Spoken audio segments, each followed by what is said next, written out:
Welcome back, ladies and gentlemen, to the European Invitational, the Guns of Boom. We are at the halfway stage already. Would you believe it? If you've just joined us, welcome.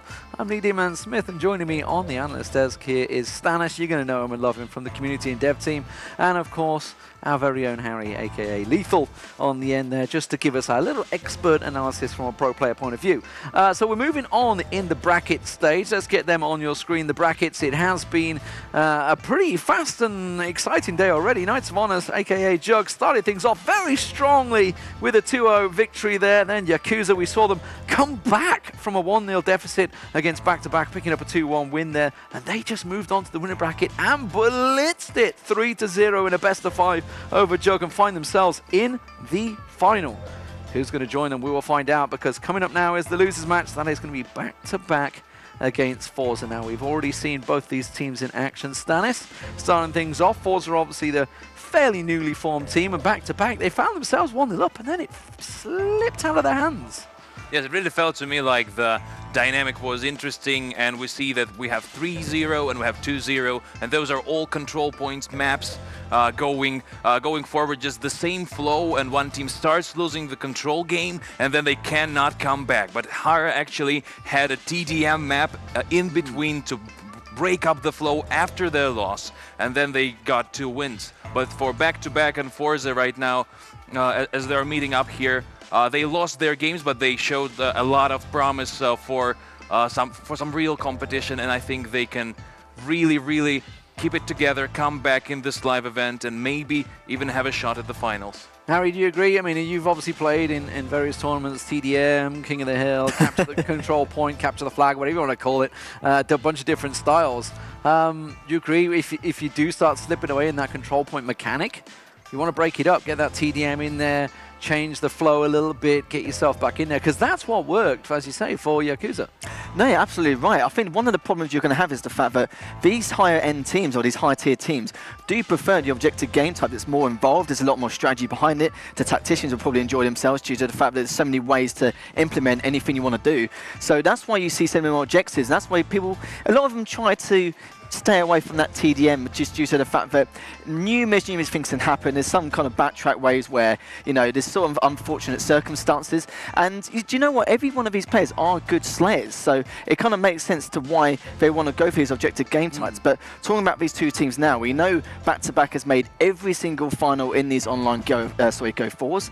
But the question is, you know, this could be the first time they don't make a final, and it ends up being at an offline event. But the problem is with Forza as well, they need to do a lot to come out of this. Like we mentioned before, it's 2 of those triad teams that have come together to kind of make that ultimate squad, you could say. But the problem is, do they have the, not just the strategy and tactics, but do they have the fragging ability? Because they've been a little bit hindered here and there in the previous match. But with Back-to-Back, they gave Yakuza a good run for their money, and I think they're going to want that payback and revenge for later on. Well, it is the unfortunate side of having a 14 tournament is that 2 games and you're out. It's but also, you know, 2 games for Yakuza and you're in. It's just the way it flows, right? But the loser of this match will be out of the tournament. They're going to be going home with $2,500, so it's not the end of the day. But it is going to be starting out on Wild West. We're going to be moving over to Paradise and then on to Atrium. They are our 3 maps, and our commentators to take you through it, as they have been all day, is Ketchup and Jackie. Thanks very much, guys. Now, starting off with Wild West again, I think we are starting to see a running theme. And for me, that's actually been really interesting to see. Now the players basically have a choice of maps. They can actually pick what they want to play on. We're almost never seeing Team Deathmatch, you know, unless it's almost like a pivotal situation.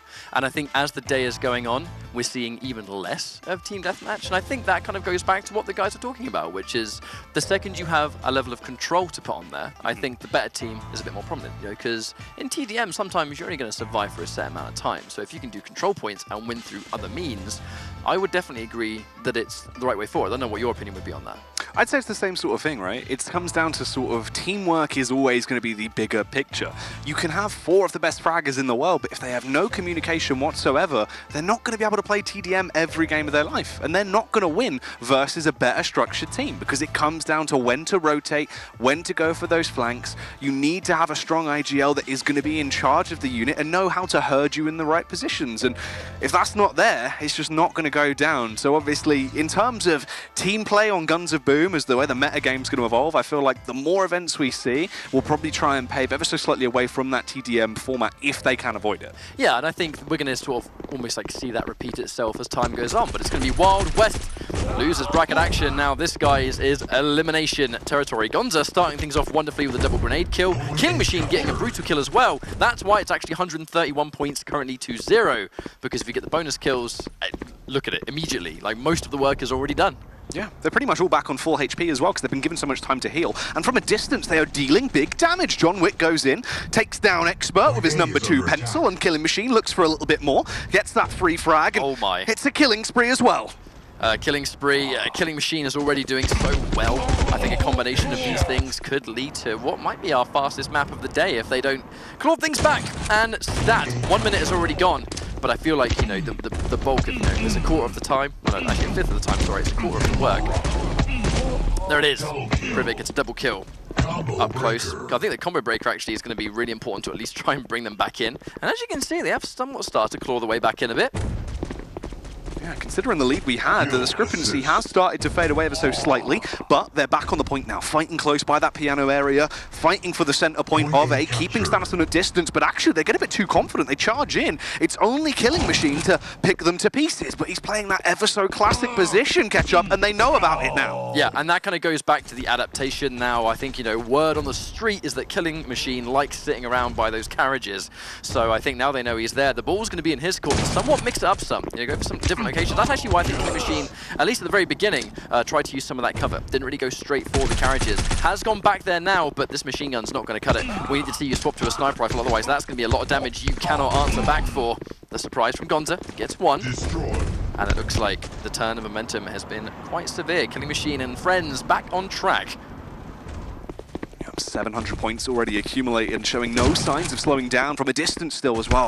Now they don't even have a way of forcing him out of that prime time position where he loves to just take the firefights whenever he can. He's just getting big tags off, lowering their health, staggering them, removing any sustain by the time they actually do get to the point, so everyone can just swoop on them and do things like they're doing here. Yep, and I think, you know, there were signs of life a little bit from FORZE, but I think that was a long, long time ago, and since then, back-to-back have been in full control. We can see Migs using the piano for a little bit of cover. That's going to give him some nice distance actually to get those grenades off, which is going to somewhat help him out. We'll see what happens when we come back into the fight. Migs gets a killing spree. Turns out he got one more. Oh, they're in that close range angle as well, just swarming. The assist will help him out, but it looks like it's already said and done. The points are way too far gone. 996, it's just going to take one more tick. They hit that 1K mark and they pick up the victories. Back-to-back coming strong, 500 points of difference. Now, I think, you know, the second FORZE are in that position where they were able to somewhat take the lead, even if it is a small amount of time. The key's going to be, right, what do we do with this advantage situation? Unfortunately, before they could even calculate what they wanted to do next, back-to-back were already back in the lead, and I think the rest was history. It kind of goes to show why, if you are amazing fraggers, King of the Hill might even be more favorable than TDM. Because if you're amazing at getting kills, but you also know how to control a map, I think King of the Hill is actually a far superior pick. And we saw on Wild West, now it's one of our fastest maps of the day. If you can basically do damage to them before they've even reached the point, they have so much more work to do. If they get a kill, there's no way they're surviving your respawn. And you pretty much just rinse and repeat. Killing Machine, we saw a lot of kills come from him, and that's for good reason. He has been such a star performer on back-to-back. And I think that goes to show why using these high-powered weapons, that they're punishing if you miss. You know, if you miss a Barracuda shot, you're vulnerable for quite a while. So the fact that you're hitting them means that, you know, you don't even have to worry about it. Because if you're worried about missing shots, then you might not use it. You might go for like an assault rifle, which does less damage overall. So we'll see what the option will be next. I do believe Paradise Island is our next map. So I think we might see a little bit more of the same from back-to-back. I favor a 2-0 here.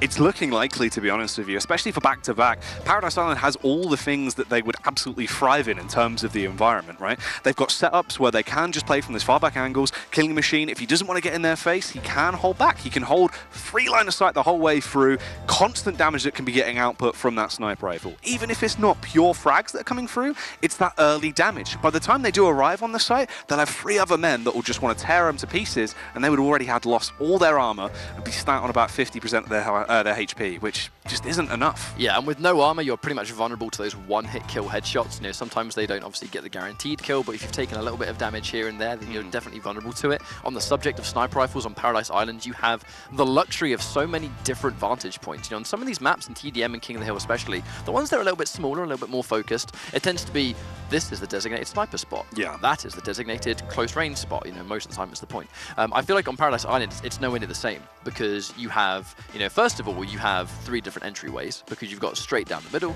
You have the outhouse on the left if you're on red side, and then you kind of have that flank location on the right. Obviously, this is all assuming you're on the red-hand side, which most of these teams will be if we're observing.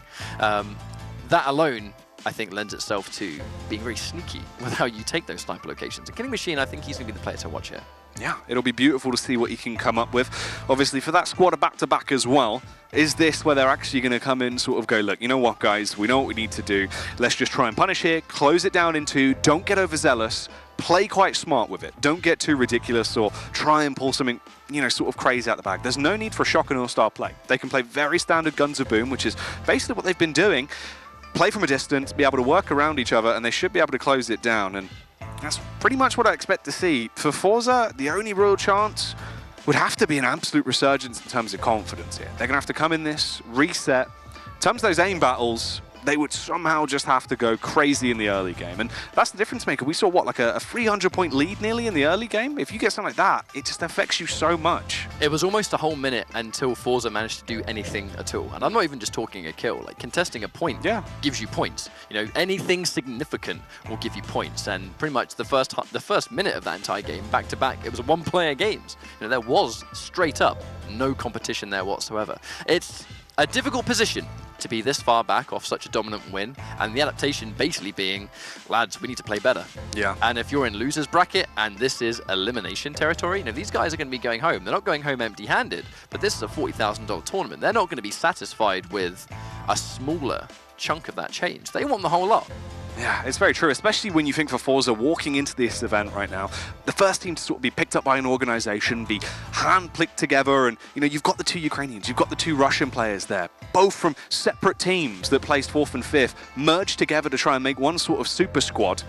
It's like the Avengers have all come together, but Captain America's just started off. Yeah, and I think, you know what, it's actually funny you should make that analogy, because if you're not used to playing as a team, or, you know, maybe they haven't had a huge amount of time to get ready for this event, it all has knock-on effects where back-to-back have been constant from start to finish.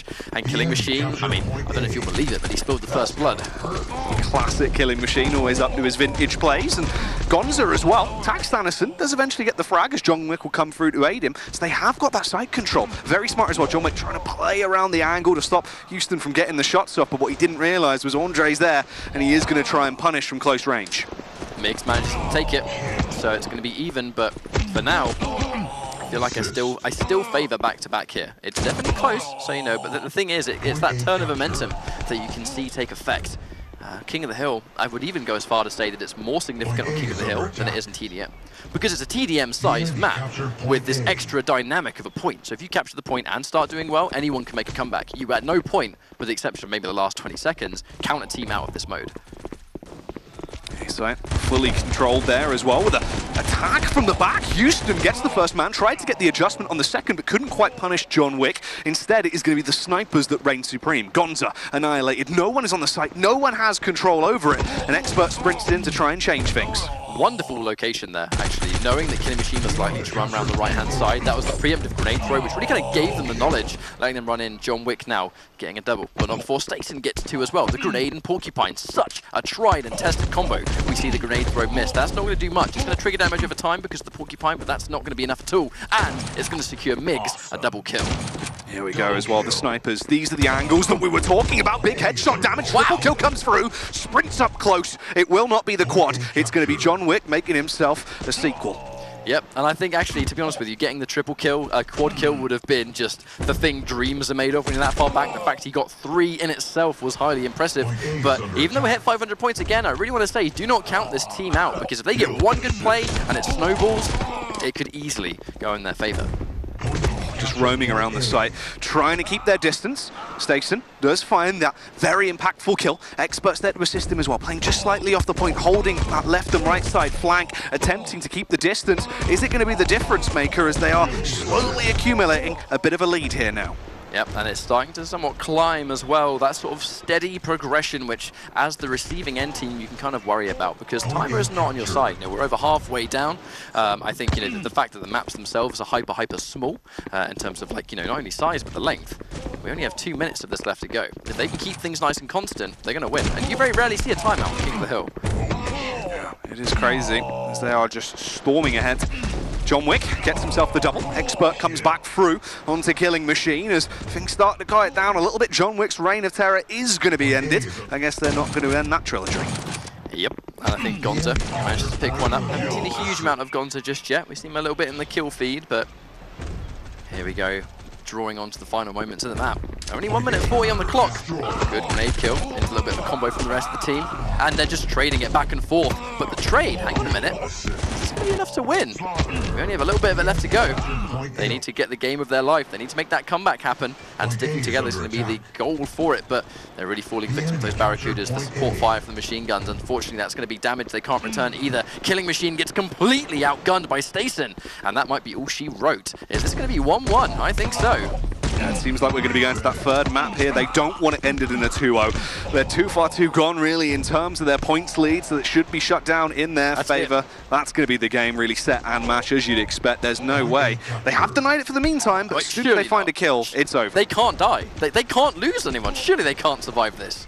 They're actually keeping them back. No one's going down. Catch up. They're bringing it back somehow. This could be ridiculous. They have to be super careful, though, because they have no armor. Only Gonza has armor left. They're all together. They can't fall victim to it. They're pushing in together. They just need one kill. Stason manages to do just that.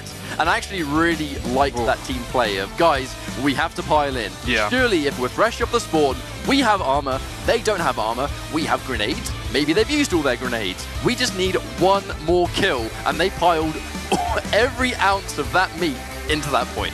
Yeah, they knew how they had to counter that play, and they played it smart. And still, like, the fact it even came back within just a small glimpse of the other team possibly taking it, there's really going to be a fire brewing when we get into our third map here. I think it's fair to say. I think I can definitely agree with you. That would have been a disastrous way to get eliminated from a $40,000 tournament. Yeah.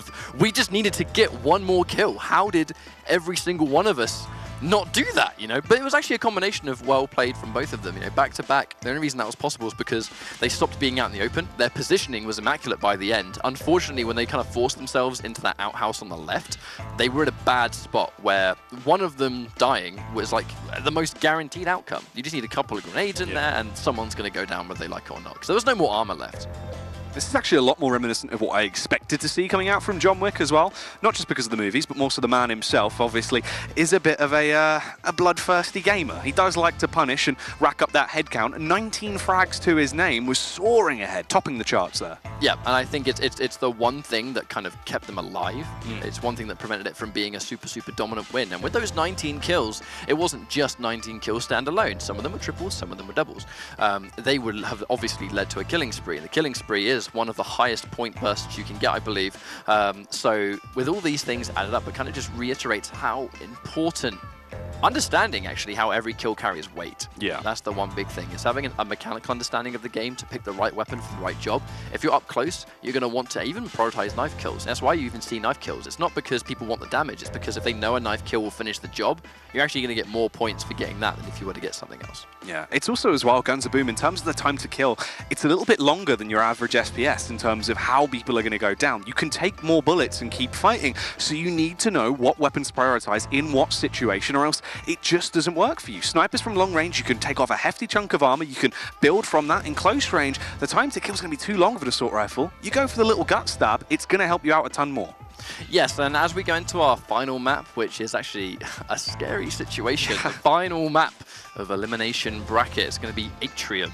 I do believe we're actually moments away from loading in, so the match is going to be ready when you guys are good to go. But understandably, we're taking a little bit of time to load into this map. These guys need to coordinate. They need to get their strats together, because if this is one map and you're going home, you've got to make sure the decisions you make and the strategies, particularly how you start things off, you've got to make sure they're the right choices. I mean, at the point we're at now, it comes down to the crunch, and you've got to know everything about the crunch. You can't go into this knowing a mild amount about the crunch catch up. You have to know everything about the crunch. I'd agree with you there, to be honest with you. You know, the full crunch, if you will. The aftertaste, the texture, it's all got to be on point. You've got to have a sophisticated Guns of Boom palette. Oh, exactly. The 3 stars outright. But here we go, the final map. This is a very scary position to be in. As either team, you understand that this is the map that will either move you on in the bracket, giving you a nice extra chunk of change, or sending you home then and now. Yeah, Houston, we have a problem. He goes down after the first blood, as Miggs will be able to claim a double kill and get a bit of a point burst to give them the upper echelons in terms of the lead right now. And they are spread out more as well. Control the B site, control the A, but Houston attempts to take it back. He's got to go up against John Wick. And, I mean, that's going to be a one-way ticket to hell, challenging John Wick in a 1v1. Now, again, we're kind of seeing a lot of the action take place in A and B, and that's because this is pretty much where the bulk of the fight takes place. You don't really see a lot from C. It tends to be 1v1s here, 1v1s there. Miggs manages to get one, which is kind of, you know, good thing we obviously checked it out a little bit, but now they have a lead, and it's a very comfortable lead. Stason, unfortunately, really walking into the gates of hell, I think. You know, the 2v1, he has to know there's more people there, and he was not going to survive that fight. I don't like that decision. Yep, dragged down to the Netherrealm as the site push comes back through towards B, though. Gonzo will eliminate the expert. He's not quite looking on the ball tonight. Killing Machine from the elevated angle as well, able to rain down death from above. Looking for more with the sniper rifle. Instead, those switches out as he gets a big tag off and the frag. Nice flick coming through. Stason had a really good choice there, actually knowing that Machine was going to be stuck to his scope, so he actually kind of duped him a little bit. Unfortunately, it just wasn't enough because he was straight up outnumbered, and Killing Machine gets a killing spree. The man living by his own name, John Wick as well, following through with a double kill. I mean, this is a two-man attack, and it is working perfectly. Yeah, they are the big dogs, the frontline infantry. They're going to be barking in your face and pulling that trigger like it's no one's business. And right now, they are storming ahead because of it.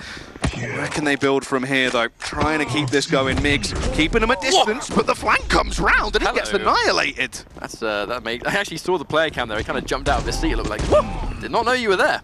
Houston manages to finally take one out. Really kind of stops the Titan of Killing Machine, who has just been on a tear this entire game. Even though he hasn't got the most points, his kills have been mega significant. Killing Machine picks up another John Wick with 2 more. And now we are reaching danger territory. Elimination, and with only 200 points left to make sure they don't get, I don't know if this is going to be possible. They have to get every point and then not die for the natural climb of points to stop moving. Yeah, I think it's too far gone. Genuinely, at this point, it seems like it's going to be over, and we'll have one team walking out of here with a 2-1, absolutely storming ahead, and back-to-back appear to be the ones to do it, as there's only a couple of points now difference between them. They're still looking for the frags as well, as they want to punish and walk out of it with their heads held high. Catch up. John Wick just gets the final kill right there. Doesn't need to put in extra effort, seeing as 2v1. We see somewhat of a 3v1 there, and that's just the story of their life. Unfortunately, FORZE are going to be out of the tournament, but fortunately, it means back-to-back will live to fight another day. Yeah, back-to-back. At this point now, they kind of set themselves up for the fairy tale run, right? They're going to have the slug through the lower bracket. If they can get back up and now prove that they can, they just need to bring their A game, because they absolutely displayed the level of lethality we expected. Killing Machine and John Wick, without a doubt, proving they are a dynamic duo to be feared. And I think this could be just the beginning. You know, we have plenty of gameplay left to go, where no doubt we're going to see these guys in a higher level now going up against Jug Knights of Honor in our losers finals. So this is going to be a big matchup for both of those teams. But, you know, shouts to FORZE for getting as far as they did. This was an incredible journey for them, you know, watching the player videos and seeing just how much this event has basically meant to every single player. Yeah. This is only the start of their journey, I'm sure. Well, I think it's fair to say, I mean, this is the start of Guns of Boom. We're looking about how this is going to go after this. There is so much more to come with LA, with everything in between, the Go Fours. I mean, this is a good time to grab your iPhone and get on Guns of Boom. Yeah, I mean, I definitely agree with that one because, I mean, let's face it as well. Like, it's in this situation with a lot of these players, this is their first competitive game ever. Yeah. You know, sometimes with a brand new competitive game, you kind of see people that they dabbled in this or they dabbled in that or they had experience. You've got your ex-players that always come exactly. around. Oh, I was an ex-FPS player in this game or that game. But with the Guns of Boom, a lot of these guys is like, you know, this is their first entrant. So seeing as every team here has got as far as they have, you know, FORZE, they're going to be sad about getting knocked out because every team will. You know, if they didn't care about it, maybe they would be sad, but they care about it. So that's why. But unfortunately, it's going to be the end of them. We're going to throw you guys back over to the analyst desk for a little bit of a breakdown. Yes, it does unfortunately mean that FORZE are out of the tournament, but they can cry into their $2,500 that they're going to be taking home with them. So it's not really the end of the world for them. I think they're going to be happy. But Stanis and Lethal, what a turnaround, really. Game 2, we thought the dream may flip on its head because suddenly back-to-back we're thinking, hang on a minute, can surely they turn a 100-point differential round without anybody dying, but it wasn't to be. And if we go back to the start, this was really a massive, massive start for them. You can't see it right here, we've already gone past it, but the very beginning of this game, they got to 153 points without losing a single point. It was 153 to 0 start, Stanis. Yeah, it was a completely one-sided stomp on the first map, and it was good to see that on the second map, actually, FORZE started making a real comeback. Yes, that ending was a really risky one, and we thought maybe it's going to be a 2-0, and what an epic 2-0 that would be, but it all ended in the third game, and I feel like FORZE was almost on the verge of adapting to back-to-back, almost on the verge of actually making a comeback. And Harry, if you look to the two maps that back-to-back won, game 1 and 3, it was all about the start. Yeah, it's their starting strategies overall. Like, for example, in that first map, for the opponents not get a single point is absolutely unheard of. It's very, very rare in these cases, but it proves it can be done no matter which team you go against. And in that first game, we spoke about a little bit about the strategy at the start and how they got a clear lead. With Killing Machine, it seems like his middle ground in terms of how he snipes and where he positions himself, it seems to be the key point in that team's gameplay, just due to the fact that as soon as he does clear out anyone in the middle, you saw that he was sniping from that middle ground onto their spawn every single time. But sadly for the opponents of FORZE, they were running in the open way too often. They should be going around to the sides, preparing for the high ground, so at least trying to hide away from here. And also going into this map, it was quite an interesting one just due to the fact that it was more of a numbers game and more of a trade rather than actually flank. You don't really see too many flanks. You know, you can have many different options of what you want to do. You can either go around in groups of 3 and 4 and try to overcome your opponents, hoping no one will actually flank from behind. Or it's a little strategy called the fork, where you all go from different angles, and that way you have plenty of opportunities to try and get a crossfire going. Try and get as many 1v1s, etc.